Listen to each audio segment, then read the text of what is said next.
একবার ভেবে দেখেছেন, যখন ইবলিস হজরত আদম আলাইহিসসালামকে সেজদা করতে অস্বীকার করেছিল, তখন তো পৃথিবীতে কোনো শয়তানই ছিল না। তাহলে তাকে কে প্ররোচনা দিয়েছিল? কেউ না, বরং তার নিজের ভেতরের কিছু, যা আজও আমাদের ভেতরে আছে। সেটা হলো নফস। আজ আমরা যখন গুনাহ করি, আমরা সহজেই বলে দিই শয়তান আমাকে ধোঁকা দিয়েছে, কিন্তু আল্লাহ তাআলা কুরআনে স্পষ্টভাবে বলেছেন, নিশ্চয়ই শয়তানের কৌশল দুর্বল। সূরা নিসা আয়াত ৭৬। তাহলে প্রশ্ন হলো, যদি শয়তান দুর্বল হয়, তাহলে আমাদের কে বারবার হারিয়ে দিচ্ছে? তাহলে কে আমাদের বারবার ধোঁকা দিচ্ছে? আমাদের সবচেয়ে বড় শত্রু আমাদের ভেতরেই লুকিয়ে আছে। সে হলো আমাদের নফস। এই নফস, এটা এমন এক শক্তি যা আপনাকে নামাজের মাদুর থেকে টেনে নিয়ে যায় গুনাহের অন্ধকারে। আপনি জিকির করছেন, কিন্তু হঠাৎই মন চলে গেল হারাম কিছুর দিকে। আপনি কাঁদছেন আল্লাহর কাছে, কিন্তু কিছুক্ষণ পরেই আবার সেই একই পাপ। কেন? কারণ আপনার ভেতরে একটা টাইম বোমা আছে, যার নাম নফস।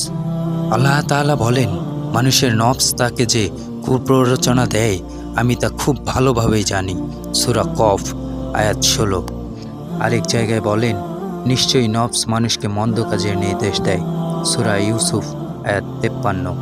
ভাবুন তো, ইবলিস যে হাজার হাজার বছর ইবাদত করেছে, সে কেন ধ্বংস হলো? শয়তান কি তাকে ধোঁকা দিয়েছিল? অবশ্যই না। তার নিজের অহংকার, তার নিজের নফস তাকে বলেছিল, আমি আগুনের তৈরি আর আদম মাটির তৈরি। এই অহংকারই তাকে চিরতরে অভিশপ্ত বানিয়ে দিল। আজও এই একই ঘটনা ঘটছে। মানুষ নামাজ পড়ে, রোজা রাখে, হজ করে, কিন্তু ভিতরে ভিতরে অহংকার, হিংসা, ক্ষোভ, কামনা, এইসব নফসের আগুন তাকে ধ্বংস করে দিচ্ছে।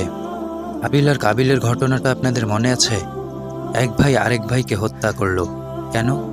শয়তান কি এসে তাদেরকে জোর করে ধরেছিল?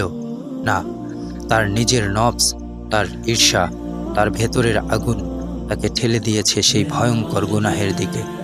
আল্লাহ তাআলা বলেন, তুমি কি তাকে দেখেছ যে তার নফসকে তার উপাস্য বানিয়ে নিয়েছে? সূরা জাসিয়া আয়াত ২৩। আজ পৃথিবীতে লাজ নেই, লজ্জা নেই, মানাত নেই, কিন্তু একটি মূর্তি এখনও বেঁচে আছে, যেটা কোনো পাথরের মূর্তি না। সেটা হলো আপনার নিজেরই নফস। যখন আপনি নিজের ইচ্ছাকে আল্লাহর আদেশের উপর রাখেন, তখন আপনি অজান্তেই নিজের নফসকেই ইলাহ বানিয়ে ফেলেন। নাউজুবিল্লাহ। আর যখন আপনি আল্লাহর জিকির থেকে সরে যান, তখন কি হয় জানেন? আপনার হৃদয়ে একটা অন্ধকার জমতে থাকে, একটা পর্দা পড়ে যায়। আল্লাহ তাআলা বলেন, বরং তাদের কৃতকর্মেই তাদের হৃদয়ে মরিচা ধরিয়ে দিয়েছে। সূরা মুতাফফিরিন আয়াত ১৪। এরপর এক সময় আপনি আর ভালো মন্দ বুঝতে পারবেন না, ভালো মন্দর তফাৎ আর চিনতে পারবেন না। গুনাহ করতে করতে আপনার হৃদয় পাথরের মতো শক্ত হয়ে যাবে। তখন ভালোটাও আপনি ভালো মনে করবেন না, খারাপটাও খারাপ মনে হবে না। খারাপ কাজ মনে হবে আমি ভালোই করছি। মনে রাখবেন, আপনার সবচেয়ে বড় যুদ্ধ শয়তানের সাথে না, আপনার সবচেয়ে বড় যুদ্ধ হচ্ছে আপনার নিজের নফসের সাথে। যে ব্যক্তি তার রবকে ভয় করে এবং নফসকে দমন করে, জান্নাতেই হবে তার ঠিকানা। সূরা নাজিয়াত আয়াত ৪০ থেকে ৪১। তাই আজ থেকেই নিজের নফসের বিরুদ্ধে যুদ্ধ শুরু করুন। কারণ প্রত্যেকটা মুসলমানেরই একটা চাওয়া থাকে, তা হলো জান্নাত। আর এই নফসকে যদি আমরা নিয়ন্ত্রণ করতে পারি, তাহলে ইনশাআল্লাহ জান্নাত মিলে যাবে। আমাদের ভিডিওগুলো যদি ভালো লাগে থাকে, তাহলে লাইক, শেয়ার এবং সাবস্ক্রাইব করতে পারেন।